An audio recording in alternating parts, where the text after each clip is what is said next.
रामकृष्ण हरी. मी तेजस्विनी जोशी. प्रहार digital मधल्या कीर्तन रंग कार्यक्रमामध्ये सर्वांचं स्वागत आहे. आज आपल्या बरोबर आहेत रत्नागिरीतील नवोदित युवा कीर्तनकार हरिभक्तपरायण यश बुवा सोहोनी.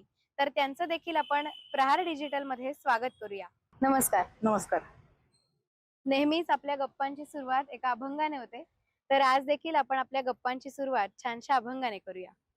पहिलं मेरूचे शिखरी, पहिलं मेरूचे शिखरी, एक योगी निराकारी, मुद्रा लावूनी खेचरी, प्राणायामे बैसला, पहिलं मेरूचे शिखरी, तेणे सांडे येली माया, तेणे सांडी येली माया, त्यजी येली कंथा काया, मन गेले से विलया, ब्रह्मानंदा माझारी, ब्रह्मानंदा माझारी, पहिलं मेरूचे शिखरी, पहिलं मेरूचे शिखरी, अनुहत ध्वनिनाद, अनुहत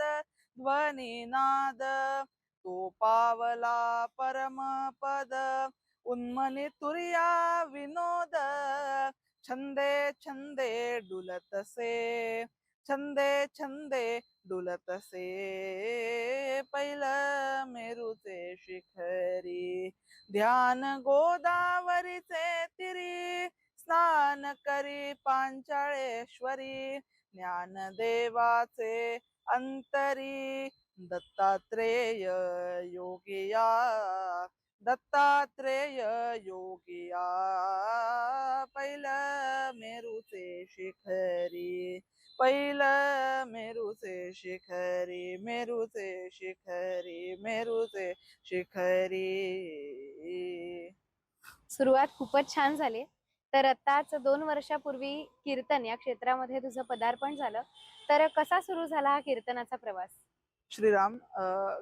कीर्तनाचा प्रवास सुरू कसा झाला म्हणजे 8वीत असताना कीर्तन ऐकायची आवड होती, पण प्रत्यक्ष करावं अशी इच्छा नव्हती. म्हणजे तेव्हा सीए व्हावं अशी इच्छा होती. आणि 8वीत असताना एकदा घरी आजीने मकरंद बुवा सुमंत रामदासी यांचं प्रवचन लावलं होतं आणि ते एकदाच श्रवण केलं आणि त्याच्यानंतर असं वाटलं की आपण हे ऐकावं.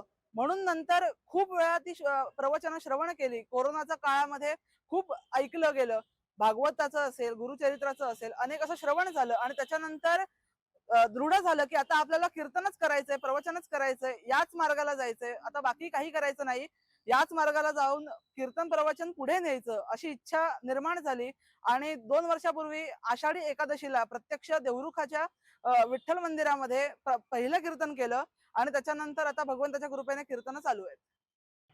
आताच्या आधुनिक काळामध्ये कीर्तनाला सुरुवात करणं हे फार कठीण आहे. तर या प्रवासामध्ये घरच्यांचा पाठिंबा कसा मिळाला?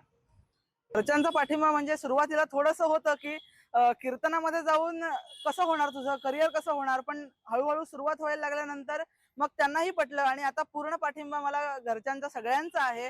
त्यामुळे तसा काही आता प्रॉब्लेम नाहीये. पण आधी थोडंसं त्यांना वाटलं होतं, पण आता पूर्ण सहकार्य ते मला कायम करत असतात आणि माझ्या कीर्तनाला येतही असतात. कीर्तनाच्या क्षेत्रामध्ये तुला गुरु कोण कोण लाभले? कीर्तनाच्या क्षेत्रामध्ये गुरु म्हणजे प्रथम मी गाण्याचं मुख्य शिक्षण विनया परब मॅडम कडे घेतलं रत्नागिरीमध्ये.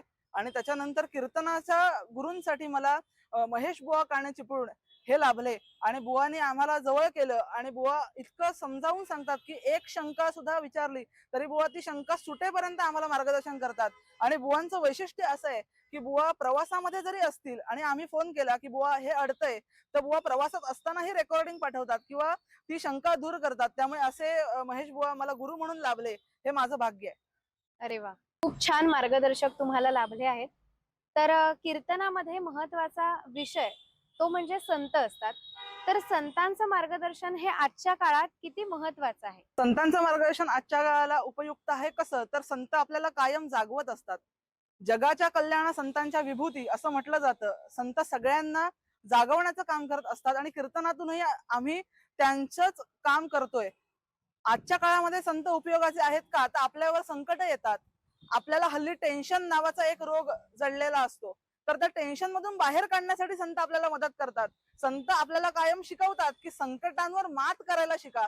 संकट बाळगून जगण्यापेक्षा संकटांवर मात करून जगणं हे खूप सुंदर आहे. हे संत आपल्याला शिकवतात. संत आपल्याला तो कॉन्फिडन्स देतात. म्हणून आजच्या काळामध्ये संतांचं कार्य, संतांचं जे लिखाण आहे ते वाचणं किंवा ऐकणं हे फार लाभदायक आहे.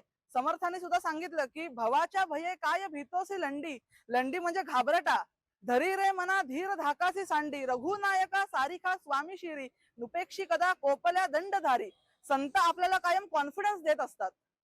कीर्तनकार म्हटल्यावर अर्थात संतांचा अभ्यास चालू असेल, तर संतांवर अभ्यास करताना काही विशेष जाणवलं का किंवा अनुभव काही आला का?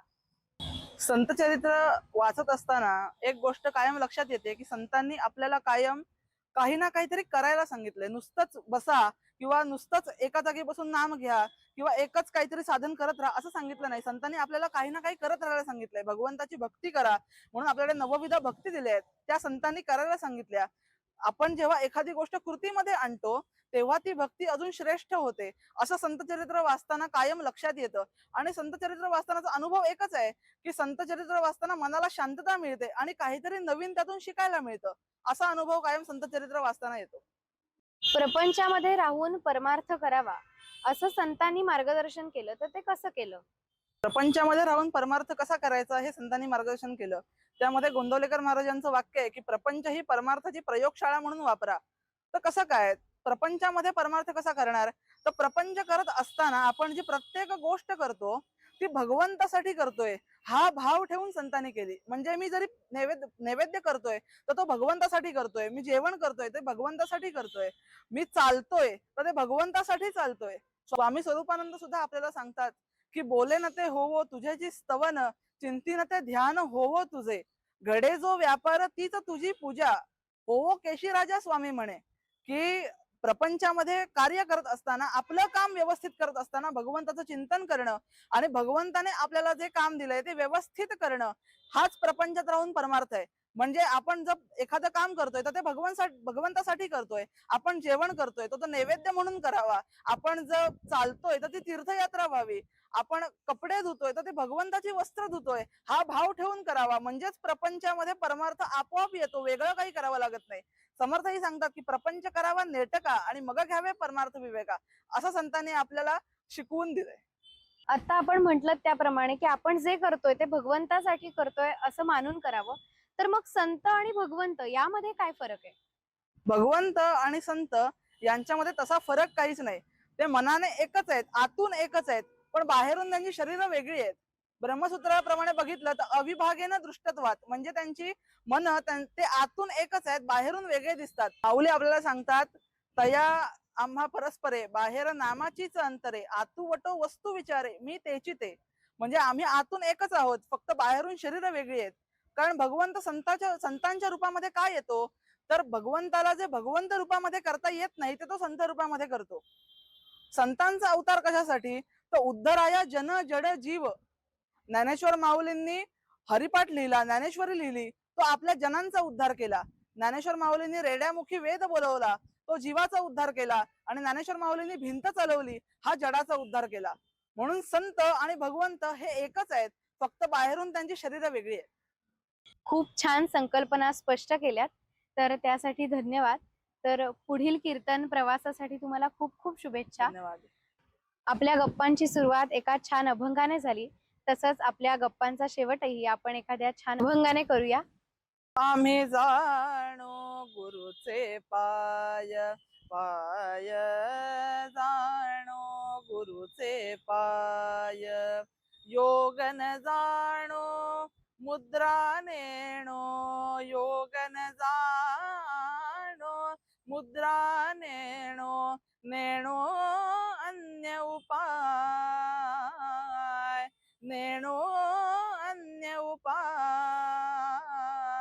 जाणो गुरुचे पाय, पाय आम्ही जाणो गुरुचे पाय, अमृत सांडुनी तक्र पिणे, अमृत सांडुनी तक्र पिणे अमृत सांडुनी, तक्र पिणे जळो त्यांचा व्यवसाय, जळो त्यांचा व्यवसाय. आम्ही जाणू गुरुचे पाय, पाय जाणो गुरुचे पाय. सद्गुरु बाळ पद सांडूनी, सद्गुरु बाळ पद सांडूनी, मुक्तीवरू हाय हाय, मुक्तीवरू हाय हाय. जाणो